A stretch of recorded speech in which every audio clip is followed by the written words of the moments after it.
Hey listeners, I'm your host, Juan Collado Díaz, and this is Político.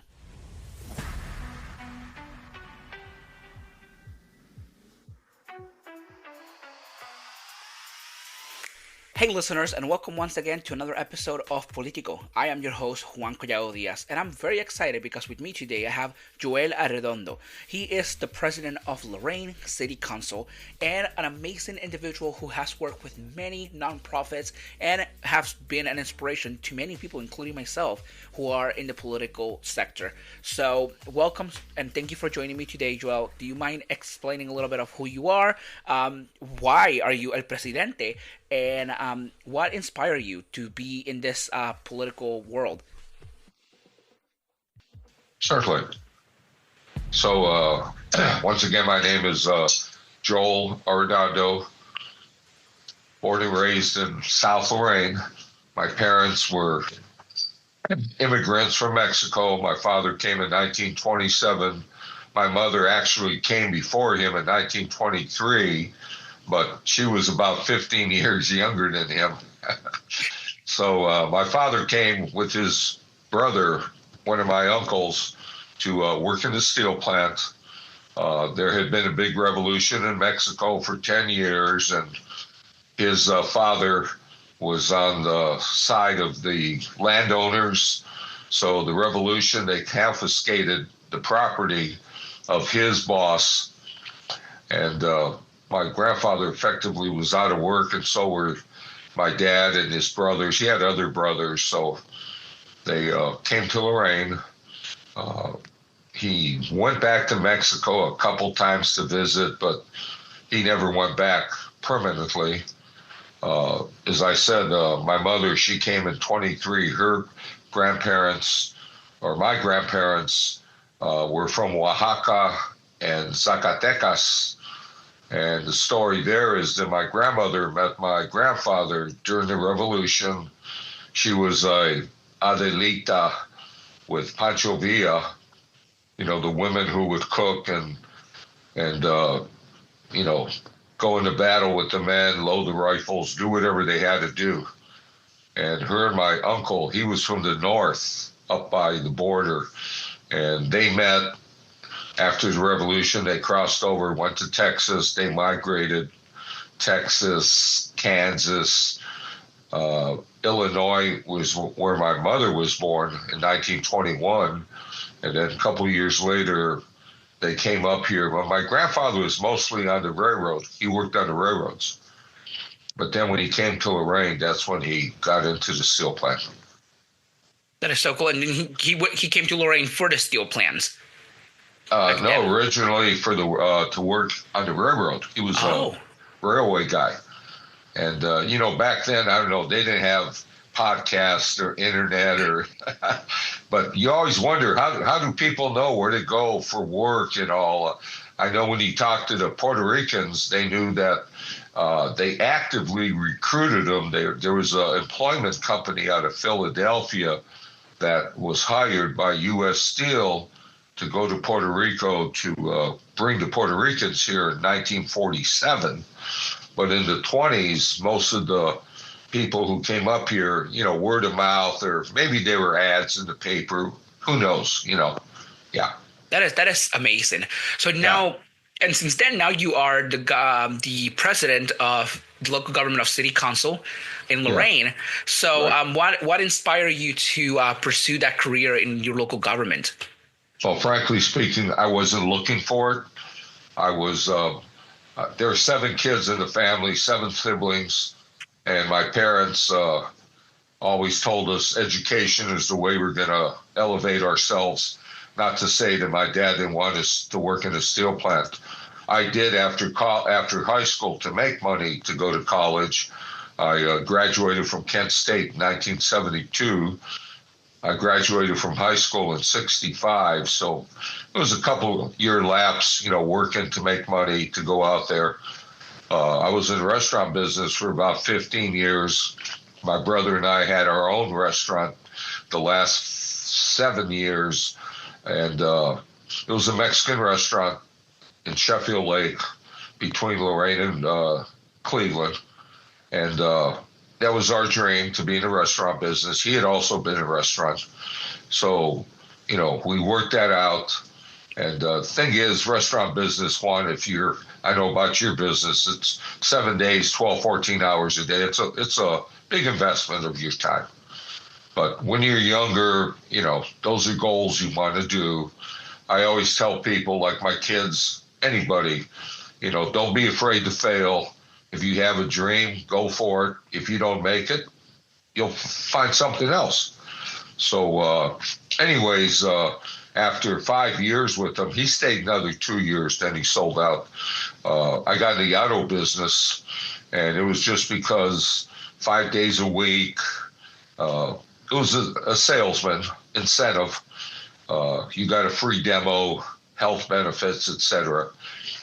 And we started a family, my wife and I. She worked for city government for about 35 years. So I was blessed we had her benefits. So I was always involved locally. The Mexican Mutual Society started in 1928. Lorain, my father, my uncle's grandfather. We're the oldest organization, Latino, in the state of Ohio. We were chartered in 1928. So anyways, I was involved with that. CHIP, the Coalition for Hispanic Issues in Progress. That was another organization I was on with. Plus, I was on different boards, commissions. They were asked to serve myself. Being bilingual was an advantage. Es una ventaja que le digo a la gente que hablan. Más vale que pueden hablar más que un idioma. And a lot of people, I know, especially Spanish speaking, they don't want us for whatever reason. But there's others like myself who embrace our population, and we love it. I know a lot of Puerto Ricans here in Lorain. Our service director, Ray Carillon, he's Puerto Rican. We have a couple council people, Puerto Rican. Our city treasurer, Puerto Rican. So we got involvement in the community. But to answer your question, I was asked to fill the vacancy as president of the city council. I had never ran for elected office. And this is about 2008. I had just turned 60 years of age. So I said, really? I said, I don't know anything about that. They said, oh, no, we know who you are. I got recommendations from the mayor. There was a new mayor coming in. That's what it was. So anyways, I got interviewed for the job. There were 5 other applicants. I was selected. After that, every 2 years, Juan, you have to run for re-election in Lorain. Some communities are 4 years, but Lorain, it's a 2-year term. And I've ran, matter of fact, I just filed my petitions for the upcoming election here. So if I'm successful, that'll be my 10th term or 20 years. That is impressive, and that is. It seems like it's a lot of hard work for sure, and especially in Lorain, which is people think it's a small city, but it's a large city if you look at it. And you have to talk to a lot of the people in there for sure. So with that, let me ask you. You mentioned that part of the diversity and having the 2 language. And while campaigning out there, have you ever find a time where you have struggled with like the community to share like your heritage, and for people that don't really understand or want to understand more of your heritage? No, I can honestly say no. Just growing up, we went to Catholic school. The community where we live, Lorain, it's called the International City, 55 different nationalities. The thing is, the neighborhood I grew up was, we had Greeks, Slovenians, Hungarian, a lot of Hungarians, Puerto Ricans in our area. So I never felt discriminated against or threatened. I'm a pretty good sized guy. I used to be about 6'3", about 250. Now I'm about 6 foot and about 10 pounds more. But a lot of my friends, smaller, my brother, sisters, but to your point, no. like I said, when I was asked to do this, I wasn't looking for it. This was in 207, 208, but in 204, I got honored by the state of Ohio, Latino of the Year. I went down to Columbus. I got that honor. With CHIP, the Hispanic Fund is a community foundation here in Lorain, similar to the Cleveland Foundation where you're at in Cleveland. And I served on the Hispanic Fund for about 3 years. Then there was a vacancy, and they asked me to go up to the big board.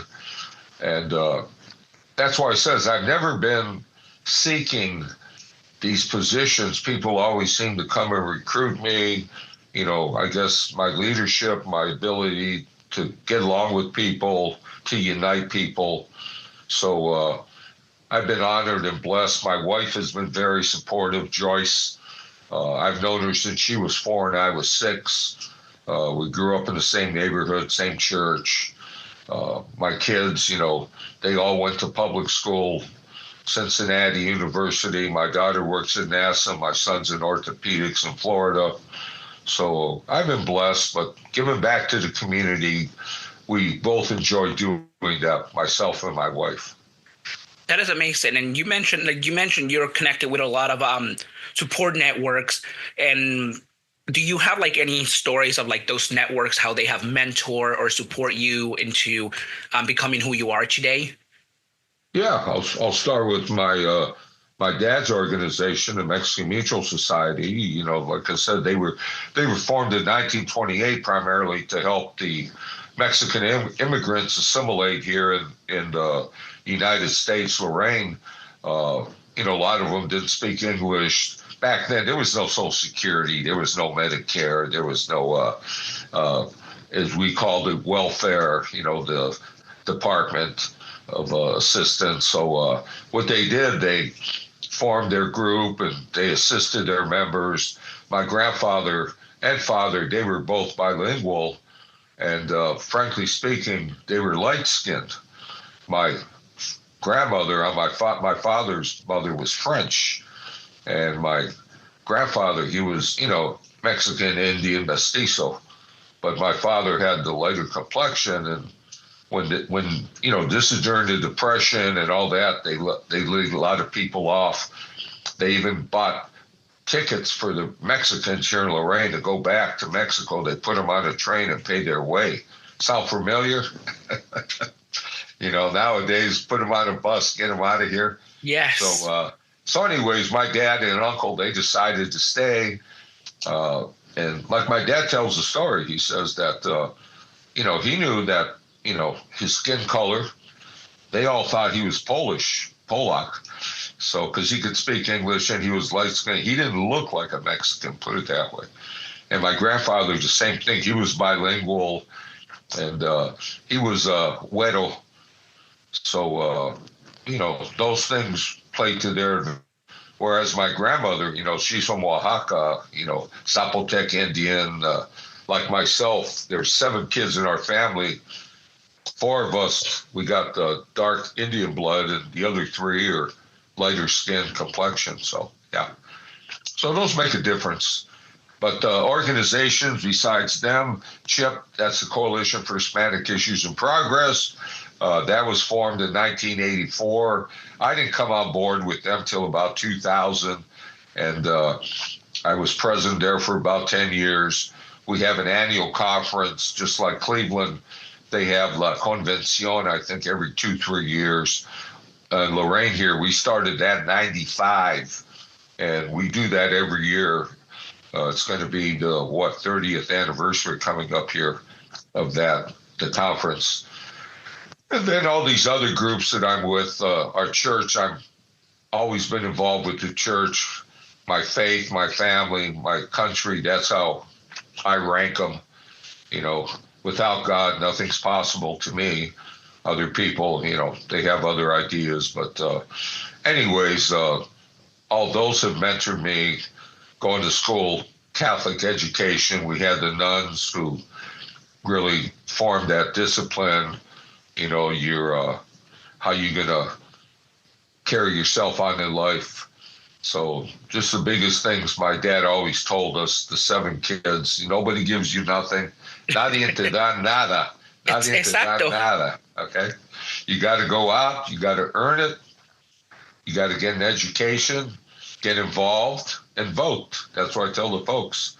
Tell my kids, family, wherever I go speak. I get invited to the high schools to speak. About a year ago, 2021 in Lorain, the Historical Society did a project. It was called Latinos in Lorain, the 100th anniversary from 21 till 2021. And it focused on the community, which is primarily Puerto Rican. It is about 10,000 Puerto Ricans. I think Mexicans, we got about 2 or 3. And then there's other nationalities, Cubanos, Dominicanos, Hondureños, some Venezuelans around here. So it's a mix, but the primary ethnic group, Latino-wise, is Puerto Rican and Lorain. Yeah. Yeah, absolutely. So with that, one thing that I noticed with our community, the Latino community, is that it's really hard to get people out to vote. In our community, they don't believe in the electoral system. And even myself with my parents, when we were in Puerto Rico, my mother was the biggest political buddy out there. She was a political junkie, as I call her. And here she kind of slowed down, and I have to explain to her, though it's different, it still matters. So how do you bring out the Latino community, I guess, talk to them, and what are ways to involve them in the electoral process, the electoral system, to get them out to vote too? I think you brought up 2 good points. Getting involved with them, talking to them. We have a big Latino church here, Sacred Heart Chapel, La Sagrada Familia in Cleveland. This one is La Sagrada Iglesia here in Lorain.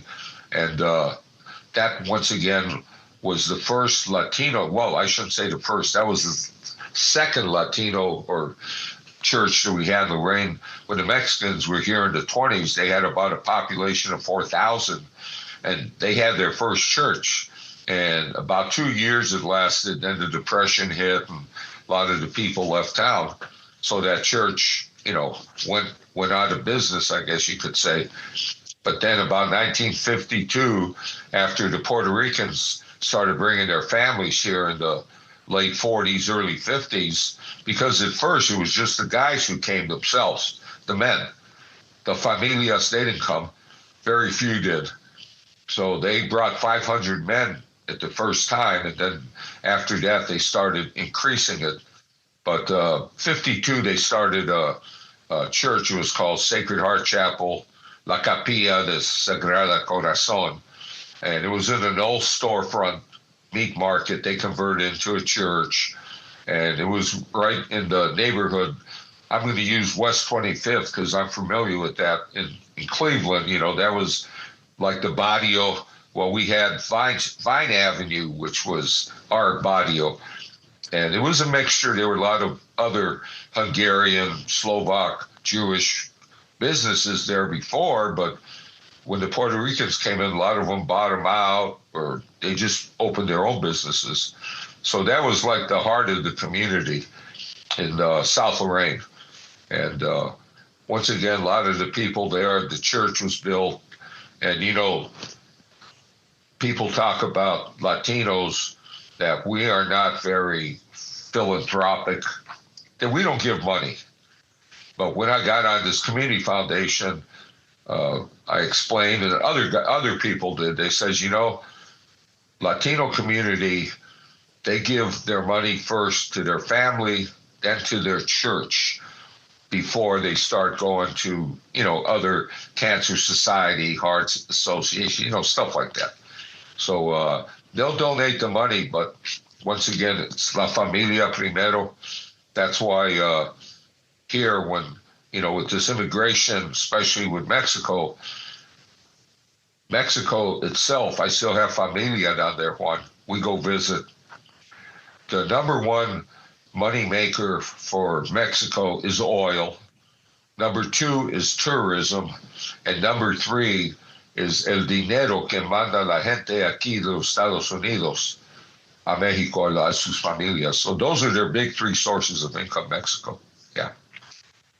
Exactly, and that's it's huge because that's our culture is very family it's very family centric. I believe that us, like our culture as Latinos, we live with our families. We have to be. Oh, yeah. We're so attached, and I notice compared to other cultures, so we always put our family always comes first. I always notice that. I mean, I think any single time that something happens, my mother's like message me first than anybody, and like my siblings, and it's like family first.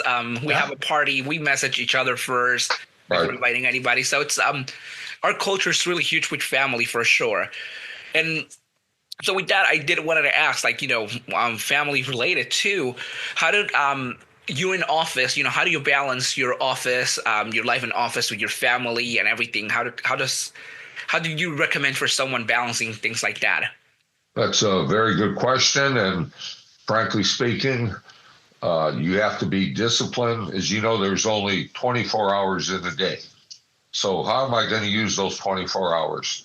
So when I was asked, Juan, to be this council president, first thing I did, I talked to my wife, and she says, well, it's up to you. Then I talked to my boss at work, because I was in auto sales 35 years after I left the restaurant business. That's why I always tell people, always have a plan B, or things don't work out. There's Absolutely. One door closes, another one's going to open. But like I said, the only reason I got in the auto business, because less hours, my wife and I wanted to start a family. We got a free demo, a car. There were a lot of benefits. But, I like people. I've always liked people. So anyways, I also went in, I asked my boss at work.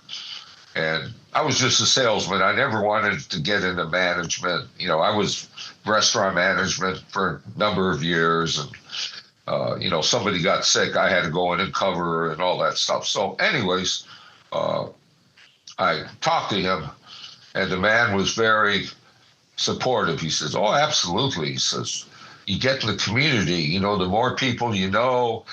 And he's looking at the big picture, too, about sales, and that's it. More people know you, they'll be there. So at that time, I was in sales over 20 years. I started in 86.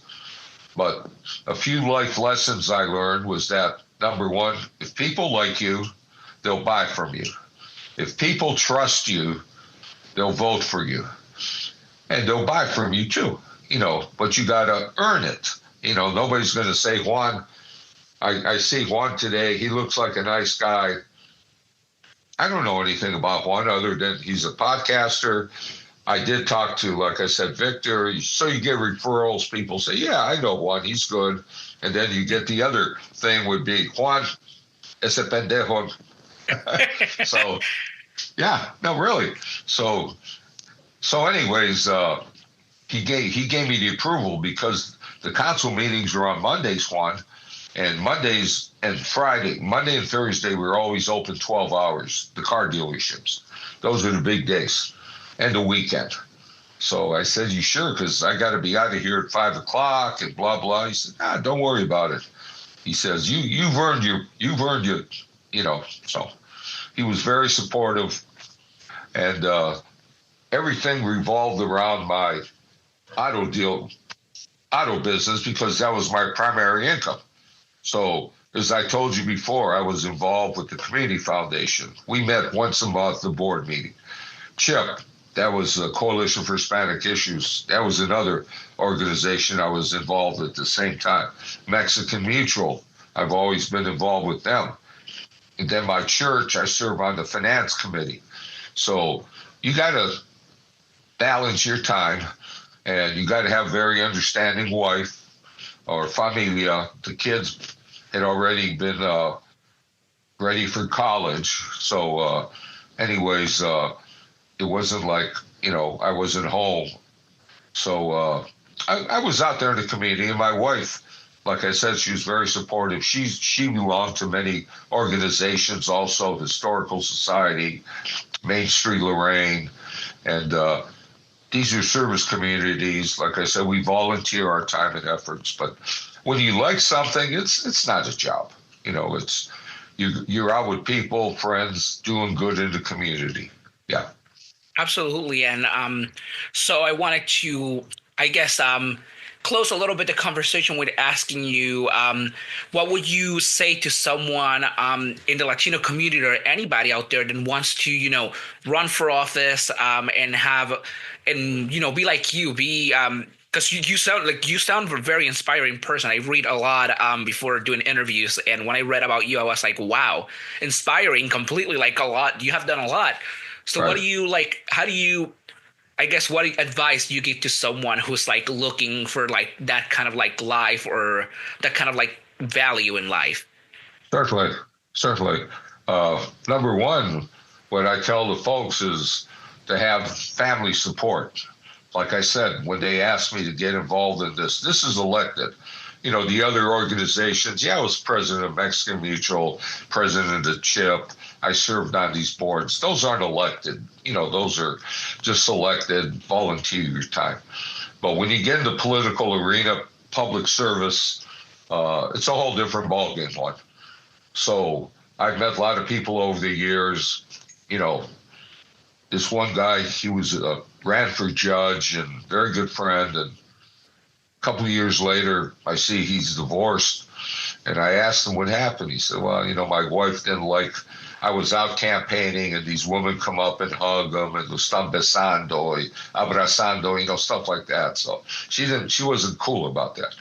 But the point is that you should have a thick skin and a short memory. Like I just mentioned to you before, somebody says, Joel, oh, ese pendejo. Who does he think he is? So in one ear, out the other. All I know is I need 51% of the vote. That's all I need. That's like roughly 5.5 people. If you look at it, I rounded off to 6. 6 to 4. But the thing is, you're never going to please everybody. You never will.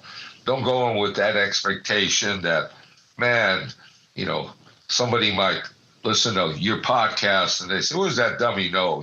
But I'm sure you've got critics out there. Everybody does. Oh, absolutely. So I wanted to also ask, with this, with the results that we saw in this last election and everything going on in this country, what is some advice do you give to those immigrant families that are right now struggling or are scared, of their livelihood with the results of this election? What is some advice you send to those people? Well, number one, pray a lot. Definitely have faith. You got to have faith, to make that type of trip. I know you said you came in from Puerto Rico, but I know you were standing at the border waiting to come in or whatever. But you're a citizen, okay? These other folks not. So I would tell them, a lot of them, and we know them here, what they call it the underground community.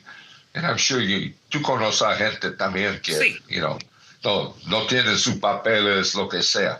But anyways, you just try to help them whatever you can, whether it's trying to get them involved in school, trying to get education, trying to get a citizenship if you can.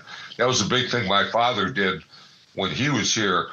He would get all the papers for the people. They had to go up to Detroit. This is for Mexicans, to the embassy in Detroit to get the papers. But he would fill the papers out here for the people, and then they would go up to Detroit. That's where you had to go to the embassy up there in Detroit. Yeah, Mexican. The other thing I would tell them is that don't be afraid. Don't be afraid. I know that's easy to say, but you got to be out there in the community. You really do. And hopefully, que Dios los bendiga, that there's a reason why they're here. They came here for a reason. it's going to be a little scary these next few years. They thought it was bad before, but if you look at the Latino population, Juan, Trump got 40% of the vote, which was kind of unheard of. But there's a lot of people in the Latino community, they feel that they're empowered. We're citizens. We don't need that. But the thing is you look at the big picture, they're talking now about all these deportations and all that stuff. So are we really that type of people? I don't believe so. Why would people risk their lives to come to this country? Exactly. Why would they? Is it that bad? I know if you're in the media, podcasting, whatever, you got the one voice on one side, one on the other. But I really believe that there's a lot of good people out there that maybe they're not going to be out there in the streets. I know I'm not going to be in the streets, but they're supportive. I know I did some research myself. I understand you're libertarian, correct? Yes. Okay. So from my research, libertarians, they mostly align themselves with Republicans, but they are not that far right group, just like in the Democrats, the progressives, the far left groups. So there has to be some kind of middle ground. I tell the people that, I'm a liberal, but I'm conservative financially. And libertarians, that's one of you guys' pillars. That's how I'm. Yeah, financial. That's how I am. Yeah, I'm very liberal. I'm very liberal. So I call myself what it is, a progressive libertarian, because I do believe, I do believe in the basic human rights of people. I don't think that we should, though I don't believe like in our immigration process. I don't think that our immigration process is fair to the people. I think we treat our immigrants so badly. And as we know, our nation is a nation built in the back of immigrants. The immigrants are the backbone of this nation. We have done so much, and I tell people some of us have the privilege of like having the citizenship, and some others have to fight for it. Right. And who are we to tell them then they cannot be in our country? This country is the land of the free, so we should be that way. And that's where I have some conservative views, mostly in the finance area. I have more of like the liberal views on the spectrum of people, and their lives and their livelihood for sure. Yeah, and that's why you just ask people, and you ask me for advice also. For aspiring politicians, I tell them keep an open mind. One of my advisors on my committee when I started, they came up with a motto: listen, learn, and lead. So I use that on all my, when I have my fundraisers. I have a fundraiser every year, and the money that I get from that, I give it back to the community, whether it's these organizations I mentioned. Somebody's always coming, hey, will you sponsor this? Will you sponsor that? So the money I get from there, that's what I use. But listen, and I tell these new council people to come in. I says, sometimes you just got to sit there and listen. Some people, they always got to talk. But when you talk, Juan, all you're doing is repeating something you already know. But if you sit back and listen, you will learn something that you never knew before. So myself, like I said, I'm Democrat. Lorain is mostly Democrat, the council. Occasionally we'll get a Republican or an independent. But even within the Democratic group, we have opposing views. It's exactly in. Yeah, you do. So, when I talk, I says, I've been married for 40 plus years. You don't think my wife and I have different opinions, different discussions, But anyways, the thing is that, keep an open mind. I've learned a lot of things that, at first I was opposed to, but then after further review and looking, doing some research and all, that's not a bad idea Juan came up with, Where at first, when I heard it, it ain't going to work. You know, I'm not going down that road. But yeah. But the thing is, you know, public service is a very, to me, humbling profession. You're giving your time, your efforts to your community. You're sacrificing your family time, your finances, and that it's an honorable profession, though. Really, Absolutely. yeah, And definitely. absolutely, and I think you and like the people of Lorain have done an amazing job. As I said, I live in Cleveland, but I go often to Lorain, and I love it. I Good. love it. I've been many times. I as I said, I did my paranormal podcast where I talked to some of the business owners about like the paranormal stuff of Lorain, and Right. I even visited some locations. I got some of the historical society to show me some areas. It's a Yeah. beautiful town, so an amazing job that you guys are doing up there. I think if I wouldn't buy a house in Cleveland, I wouldn't move to Lorain. Right. But I bought my house here in Cleveland, so. But I really do appreciate you joining me today. Oh, anytime, and anytime. sharing.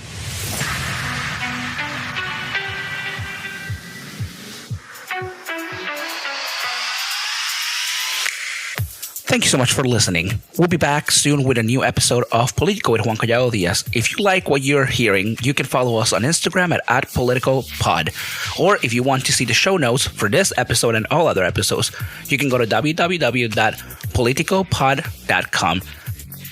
This and all episodes of Político are part of the Inquisitor Media Originals.